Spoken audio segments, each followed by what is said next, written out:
Assalamualaikum warahmatullahi wabarakatuh. Perkenalkan, nama saya Aril. Pada kesempatan kali ini saya akan mempresentasikan kasus terkait membahas tentang paradoks digitalisasi dan ketimpangan partisipasi di Kota Nusantara Cerdas.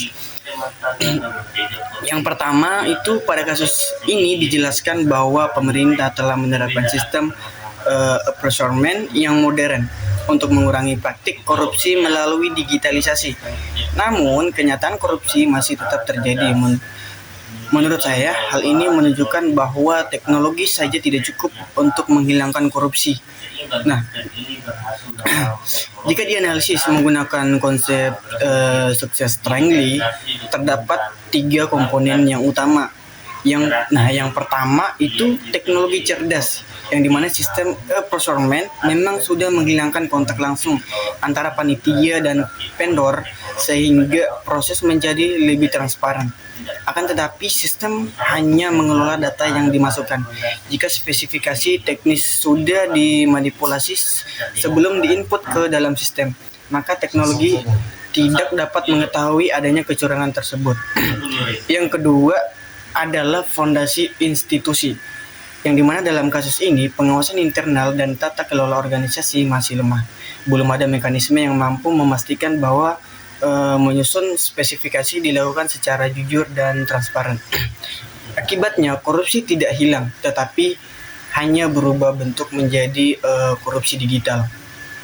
Yang ketiga itu adalah agilitas manusia.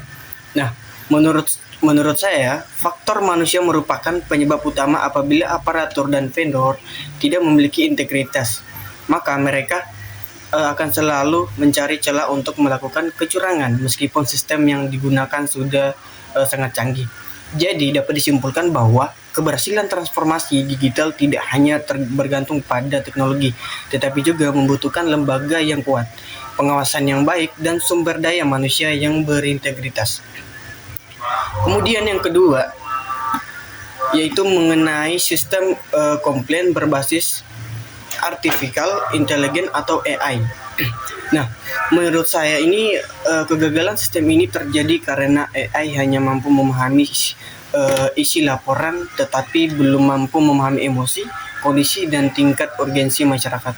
Nah, sebagai contoh kecil, ketika ada warga yang melaporkan kerusakan jalan yang membahayakan atau banjir yang membutuhkan penanganan cepat, maka sistem tetap memberikan respon yang bersifat otomatis dan terasa kaku. Hal tersebut membuat masyarakat merasa tidak didengar. Akibatnya apa? Yaitu akibatnya responsivitas pelayanan menjadi menurun karena pelayanan publik bukan hanya soal kecepatan, tetapi juga bagaimana pemerintah mampu menunjukkan kepedulian terhadap masyarakat. Selain itu, kepercayaan masyarakat juga ikut menurun ketika masyarakat merasa bahwa laporannya hanya dijawab oleh mesin tanpa adanya empati. Mereka akan menganggap bahwa pemerintah kurang peduli terhadap kebutuhan mereka. Nah, dalam masalah lain juga ada kelompok lansia dan masyarakat yang kurang memahami teknologi, merasa kesulitan menggunakan aplikasi karena tampilannya rumit dan kurang ramah penggunanya. Nah, menurut saya AI sebaiknya hanya menjadi alat bantu saja, yang dimana untuk mempercepat pelayanan. Sementara itu untuk pelaporan yang bersifat penting atau darurat itu tetap harus ditangani oleh petugas agar keputusan yang diambil lebih tepat dan pelayanan tetap memiliki isi kemanusiaan. Kemudian lanjut ke yang ketiga, yang dimana mengatasi masalah tersebut. Nah, saya mengusulkan model pelayanan ini, pelayanan hibrida dengan pendekatan user control desk atau UCD, yang artinya pelayanan tidak hanya dilakukan melalui aplikasi digital, tetapi juga tetap menyediakan pelayanan secara langsung di kantor kelurahan atau kecamatan. Nah, aplikasi perlu dibuat lebih sederhana, menggunakan bahasa yang mudah dipahami, ukuran huruf yang lebih besar untuk lansia, serta memiliki panduan penggunaan yang jelas.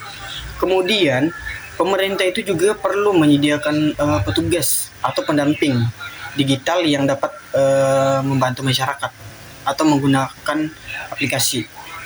Selain itu, pemerintah harus meningkatkan akses internet, yang dimana itu wilayah yang masih terbatas, serta memberikan pelatihan literasi digital kepada masyarakat agar mereka lebih percaya diri dalam menggunakan pelayanan digital. Dengan model pelayanan hibrida ini, seluruh masyarakat dapat memperoleh pelayanan yang sama, baik yang sudah terbiasa menggunakan teknologi maupun yang masih membutuhkan pelayanan secara langsung. Hal ini uh,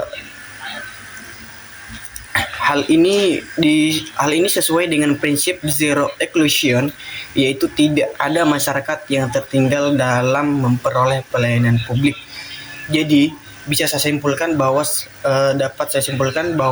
transformasi digital ini bukan hanya tentang menghadirkan teknologi yang canggih.